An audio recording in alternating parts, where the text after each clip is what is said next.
آج کا عنوان ہے حمزۃ التسویہ۔ انشاءاللہ حمزۃ التسویہ کے متعلق ہم جانیں گے۔ حمزۃ التسویہ یہ دو چیزوں میں برابری کے لیے استعمال ہوتا ہے۔ قرآن مجید میں بھی بعض جگہ استعمال ہوا ہے۔ آج قرآن مجید ہی کی ایک آیت سورہ بقرہ آیت نمبر 6 ہم لے کر آئے ہیں تاکہ حمزۃ التسویہ کو ہم سمجھ سکیں۔ آج یہ مکمل ایک ٹاپک کے ذریعے ہم انشاءاللہ حمزۃ التسویہ کو ہم دیں گے۔ قرآن کی آیت ہے ان الذین کفروا سواء علیہم انذرتہم ام لم تنذرہم لا یؤمنون۔ ترجمہ ہے بے شک جن لوگوں نے کفر کیا ان پر برابر ہے، خواہ آپ انہیں ڈرائیں یا نہ ڈرائیں وہ ایمان نہیں لائیں گے۔ تو حمزۃ التسویہ عموماً سواء، جیسے یہاں پر سواء علیہم انذرتہم، آپ پہچانیں گے کیسے کہ کون سا حمزۃ التسویہ؟ بظاہر یہاں یہ حمزہ استفہام لگ رہا ہے، لیکن جس طریقے سے یہ سواء وغیرہ کے ساتھ آتا ہے، جیسے لا ابالی کے ساتھ بھی آتا ہے، لا ادری کے بعد آتا ہے، ٹھیک ہے، اور عموماً اس کے بعد ایک جملہ آتا ہے جو معنی کے اعتبار سے مصدر کا کام دیتا ہے۔ تو یہاں پر جو سواء علیہم کے بعد انذرتہم ام لم تنذرہم، یہ جو جملہ ہے یہ یہاں پر مصدر کا کام دے گا۔ کا ترجمہ اس طریقے سے کریں گے کہ خواہ آپ انہیں ڈرائیں یا نہ ڈرائیں، یا آپ کا ڈرانا یا نہ ڈرانا۔ تو آئیے اس کی ترکیب کریں گے تاکہ آپ حمزۃ التسویہ کے متعلق جانیں کہ کس طریقے سے استعمال ہوتا ہے، اس کے بعد کے آنے والے کو کس طریقے سے جملے کو مصدر کا معنی وہ بنا دیتا ہے۔ تو سب سے پہلے سواء علیہم کے متعلق ہم دیکھیں گے۔ سواء یہ فعل جو ہے ثلاثی مجرد کا مصدر ہے، یہ جو سواء ہے یہ مصدر ہے، اور یہاں پر یہ بمعنی مستوین کیا آیا ہے، یعنی یہ اسم الفاعل، آپ کو معلوم ہونا چاہیے کہ مصدر اسم الفاعل کا بھی کام کرتا ہے اور بعض اوقات اسم المفعول کا بھی کام کرتا ہے۔ تو یہاں پر مصدر جو ہے اسم الفاعل کا کام کر رہا ہے، اور علیہم یہ ہے جار مجرور، اور یہ ہو گئے متعلق سواء کے، یعنی سواء کے یہ متعلق ہو گئے حمزۃ التسویہ۔ یہ حمزہ استفہام یہاں پر اس کا ترجمہ نہیں کریں گے، بلکہ یہ حمزۃ التسویہ ہے، برابری کرنے کے لیے اس کو سواء علیہم کے ساتھ کیا جاتا ہے۔ اور انذرتہم یہ فعل فاعل ہے، اور یہ باب فاعل سے ہے، انذر ینذر، اور یہ یہاں پر انذر یہ ماضی کا ہے، اور آگے جو تنذر آ رہا ہے یہ مضارع کا ہے، لیکن لم کی وجہ سے اس کا معنی بھی جو ہے ماضی میں چلا جائے گا۔ تو انذرتہم آپ کا ڈرانا، اس طریقے سے یہ معنی مصدر کے اندر دے دے گا۔ فعل اور فاعل بھی ہے، دونوں بھی یہاں موجود ہے، اور یہ ہم مفعول، ٹھیک ہے۔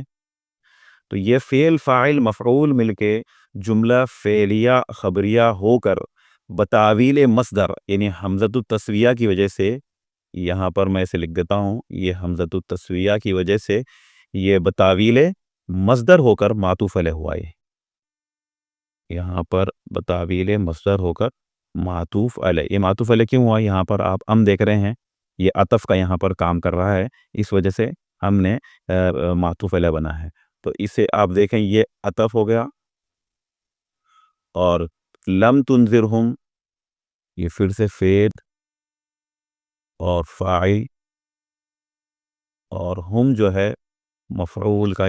تو یہ فعل فاعل مفعول مل کر یہاں پر جملہ فعلیہ خبریہ ہو کر یہ بنائے گا معطوف، ٹھیک ہے۔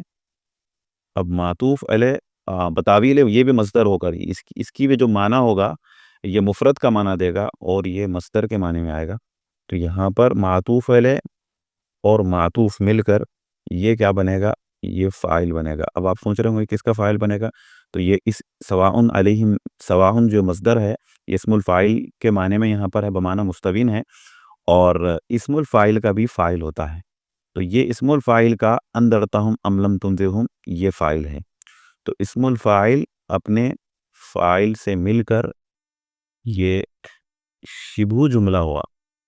اب شبہ جملہ ہو کر اسے آپ اس آیت کے اندر کیا بنائیں گے؟ اس کی ترکیبیں 3 ہو سکتی ہے۔ ایک ترکیب تو میں نے آپ کو یہاں بتا دیا کہ یہ شبہ جملہ بنے گا، اور ان الذین میں الذین کفروا اسم موصول، کفروا فعل فاعل جملہ فعلیہ ہو کر صلہ، الذین موصول صلہ مل کر یہ ان کا اسم ہوا۔ سواء علیہم انذرتہم ام لم تنذرہم یہ شبہ جملہ ہم نے اس کو بنا لیا ہے۔ شبہ جملہ بن کر آپ اس کو ان کی خبر اول بنا دیں، اور لا یؤمنون یہ فعل فاعل جملہ فعلیہ ہو کر خبر ثانی ہوا، یعنی دوسری خبر۔ یہ ایک ترکیب ہوئی، یعنی ایک ان کا اسم بنا لیں اور الذین کفروا کو، اور سواء علیہم انذرتہم لم تنذرہم کو خبر اول بنا لے اور لا یؤمنون کو دوسری خبر بنا لے۔ دوسری ترکیب اس طریقے سے ہو سکتی ہے کہ ان الذین کفروا میں الذین کفروا کو ان کا اسم بنا لے اور سواء علیہم کو خبر مقدم بنا لے، اور انذرتہم ام لم تنذرہم کو بتاویل مصدر ہو کر یہ معطوف علیہ معطوف بن کر مبتداء مؤخر ہوگا۔ مبتداء مؤخر سواء علیہم اپنی خبر مقدم سے مل کر جملہ اسمیہ خبریہ ہو کر پھر ان کی یہ خبر اول ہو گئی، اور لا یؤمنون یہ خبر ثانی ہو گئی۔ یہ دوسری ترکیب ہوئی۔ تیسری ترکیب آپ اس طریقے سے کر سکتے ہیں کہ الذین کفروا ان کا اسم ہوا سواء علیہم انذرتہم ام لم تنذرہم، سواء علیہم کو آپ خبر مقدم کر لیں، انذرتہم ام لم تنذرہم کو معطوف علیہ اور معطوف کو ملا کر مبتدا مؤخر کر لیں۔ مبتدا مؤخر اپنی خبر مقدم سے مل کر جملہ اسمیہ خبریہ ہو کر جملہ معترضہ ہوا یہ، اور لا یؤمنون کو آپ خبر بنا لیں، مطلب انا الذین کفروا اپنے اسم اور لا یؤمنون اپنی خبر کے ساتھ مل کر، اور بیچ میں جو سواء علیہم انذرتہم لم تنذرہم ہے یہ جملہ معترضہ اسے کہہ دیں، اور اس طریقے سے یہ پورا جملہ جو ہے انا اپنے اسم اور خبر سے مل کے جملہ اسمیہ خبریہ ہوا۔ امید ہے کہ آپ اس ٹاپک کو اچھی طریقے سے سمجھ گئے ہوں گے۔ انشاءاللہ اگر کسی کو ٹاپک سمجھ میں نہیں آیا تو کمنٹ باکس میں سوال کریں۔ ملیں گے کوئی نیکسٹ ٹاپک کے ساتھ۔ السلام علیکم ورحمۃ اللہ وبرکاتہ۔